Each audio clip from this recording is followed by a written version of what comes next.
All right, Dad, I'm sure Ezra's going to be curious because I was curious when I was growing up what the cost of everyday expenses were for you, like gas, food, soda. What were the things growing up that you can remember the prices of? Okay. Um, Let me start with Coca-Cola because that's the most probably recognized brand. I wasn't a big Coke drinker, but I loved Mountain Dew and Yahoo. Yahoo was kind of a weird drink. It was like I think it was lemon lime or something, but I used to take bubble gum and put it in the Mountain Dew. I don't know why. I just like doing that, and then I would chew the bubble gum. So I would put maybe 5 or 6 balls. These are little bitty balls of chewing gum that was coated, and they were all different colors. So I would take them and just put them in the Mountain Dew. I'd drink the Mountain Dew and then chew the gum. I don't know why I did that. I just liked it. And those at that time, I was probably about 10. I started selling newspapers when I was about 12, between 11 and 12. It was actually illegal then. You had to be 18, but I guess I couldn't find anybody else. And, I was available. So I had a paper route. And I would, after my paper route, I would buy some Hostess Twinkies, sometimes chocolate cupcakes, Mountain Dew, and the bubble gum. And that would be my snack right after I delivered papers. Um, the sodas back then, and actually we didn't call them soda, we called them pop. So if you went to get a drink and you wanted to buy a Coke, you would say, I'm going to get a pop. I'm going to buy a pop, not soda, pop. And that's what they were saying in Pennsylvania. Every state's different, but Pennsylvania was pop. But anyway, it was about um, 10 cents because there was a deposit on the bottle. It was 2 cents. So when you took the bottles back, you would get 2 cents back. So you're actually only spending 8 cents on the drinks. And at that time, they were just bottles. I don't remember any can. I don't remember drinking at that age. I don't remember drinking pop out of a can. I didn't like Pepsi that much. I wasn't really a Coke guy, but if I drank a dark liquid, it would probably be Coke. And like I said, that was about 10 cents. So the Twinkies and the cupcakes, the Hostess cupcakes, were about 12 cents. I think they were 10 to 12 cents. Remember, this is what, 60 some years I'm trying to remember, probably 65, 67 years. Um, and the Twinkies, like I said, and the Hostess cupcakes were about 12 cents. Potato chips, a bag of potato chips, the bags that you get today, and Ezra probably won't even understand this, what we're eating now. And they've dropped the size of the potato chips and still charge you the same. There you go. We would have bags a little bit bigger than that. Um, and I can remember eating potato chips and they were greasy because your hands would be all oily and your mouth would be oily. So you'd have to wipe your mouth all the time. But they were about 5 cents. Let's see, what else did I eat at that time? Um, Cracker Jacks. I don't know if you remember Cracker Jacks trend, but Cracker Jacks was a big thing with me, and you get a prize inside, and the prizes were for real. There would always be a whistle or a spinning top or something that you could use, even a little yo-yo. I remember getting a yo-yo, and they were about 5 cents for the box. Um, so those were kind of the treats. I wasn't a real big candy eater. I liked O. Henry. Um, Gosh, I can't remember what candy bars were out then, but do remember O. Henry. Oh, and Clark bars, because they had this commercial with a camel, and he would always say he loves the Clark bars. That was kind of funny. Remember back in those days, TV, we only had one channel. So you had to see all the commercials. You had to watch Ed Sullivan and Lawrence Um, Gosh, I can't think of the name of this musician, but um, they were boring. But you watched them because there was nothing else on. Oh, Lawrence Welk, and he played bubbly music. So that goes way back. Probably most people won't remember Lawrence Welk or Liberace, but those are the guys that I watched. That's funny. I grew up the same way on the Air Force Base because it was in Japan, because it was in Korea and other countries. Yep. We only had one channel, so I had to watch. They didn't even show the commercials when I was growing up. It was the Air Force commercials that they created, Right, but right. you were forced to watch one thing. If you didn't like that thing, okay, you have to go do something else because you can't Yep. change the channel.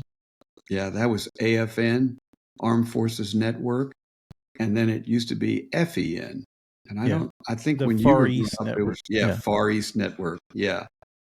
Um, yeah, I'm surprised you remember that. But yeah, they changed to AFN, Armed Forces Network, because they broadcast all over the world.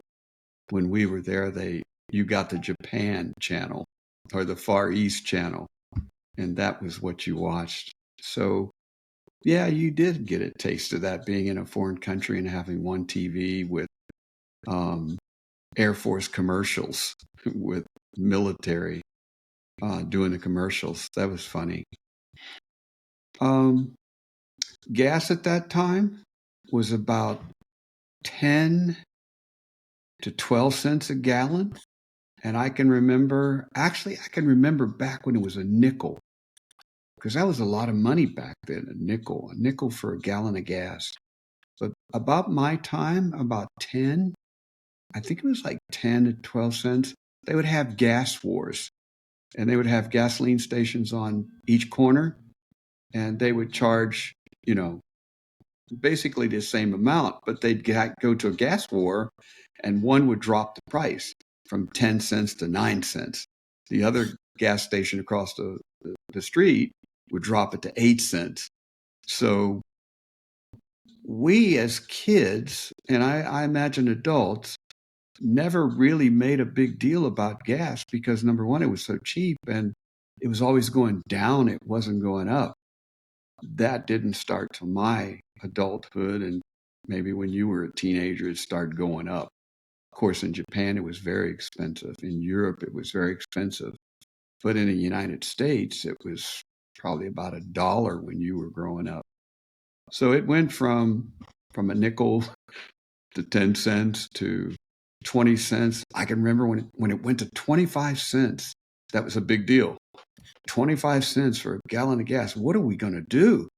You worried a lot about that because that was a lot of increase. And then it went to 50 cents and then 75 and then $1 and then $2 and then $3. And it just kept going and going and going. But during my days of growing up, again, around that 10, 12-year-old mark, it was very inexpensive. Um, I can and remember buying a just for gallon. just for context, I looked up the current average price of gas in Pennsylvania right now is $3.54 a gallon in Wow. 2024. You should look it up in Europe. The price of gas is probably $15 a liter. Um, yeah, it's just amazing. The price increases of everything. A loaf of bread back then was about 10 cents, 12 cents. Um, the other things I ate, basically kind of the treats of the day, the real treats were going to McDonald's. And you could get a hamburger, milkshake, fries, all for under $1. And at that time, these were real potatoes that were big. It was like they're like In and Out. They would, have natural potatoes and they would shave them and cook them and, you know, not like the pre-processed potatoes that you get now. The When they said quarter pounder or Big Mac, they were big. They were big. Now when I look at a quarter pounder, it looks like it's about an eighth pounder. It doesn't look like a quarter pound. They've got to be using different scales, or they weighed it raw and then cooked it and it lost all its weight. But everything is small now. And at McDonald's, You go there now for that same price that I paid under a dollar. It's $10 now. If you get any kind of meal, it's going to be $10 plus. So, and then plus tax. So it's kind of expensive now. I mean, really expensive compared to when I grew up, but the wage difference is also different. We're making a whole lot more money now. So the dollar doesn't go as far as it did when I was growing up. Probably the average wage back then annually was probably around $20,000 for most people, and that was a lot of money. If you made that kind of money. Cars were inexpensive. My first car was a 1953 Plymouth, which is made by Chrysler. That was Chrysler back in those days. It was a 1953. It had a hole in the driver's side, and I had a piece of metal over the hole. In Pennsylvania, it snows a lot, so they put salt on the road, and that salt would corrode your cars, and not like today where every car is a special compound that's under the car so the salt won't get into the car and eat it up. But back in those days, yeah, I had a 3-speed. It was 3-speed on the column, 1 down, 2 up, 3 down. So you'd go from first, second, and third. To put it in reverse, you pull the lever back and go up. And of course, you had to have your foot on the clutch. I don't think most people can drive a stick shift now. But back in those days, that was, what we did, because most of the cars were stick shift. If you had an automatic transmission, it was probably push button. You pushed the button to go forward or in reverse, and then it would automatically change. And that was probably about 1953 when they started that. Because I had a Buick, and it was a push button, and it was a 1953 Buick. But anyway, the Plymouth was a 53, and it probably had 100,000 miles on it. They call them flathead sixes. It was a 6-cylinder inline, and it had a flat head. There was hardly any engine in the engine compartment. But I think I bought that car for $50. And my friend and I, my best friend, his name is Gary, and his brother was much older. We were very young then, maybe 15 or 16. And we worked on our cars, But before that, we had bicycles. And so a bike, I can't even remember how much we paid, but probably my first bike cost me $10. And I would probably paint it once a month. Bike had so much paint on it.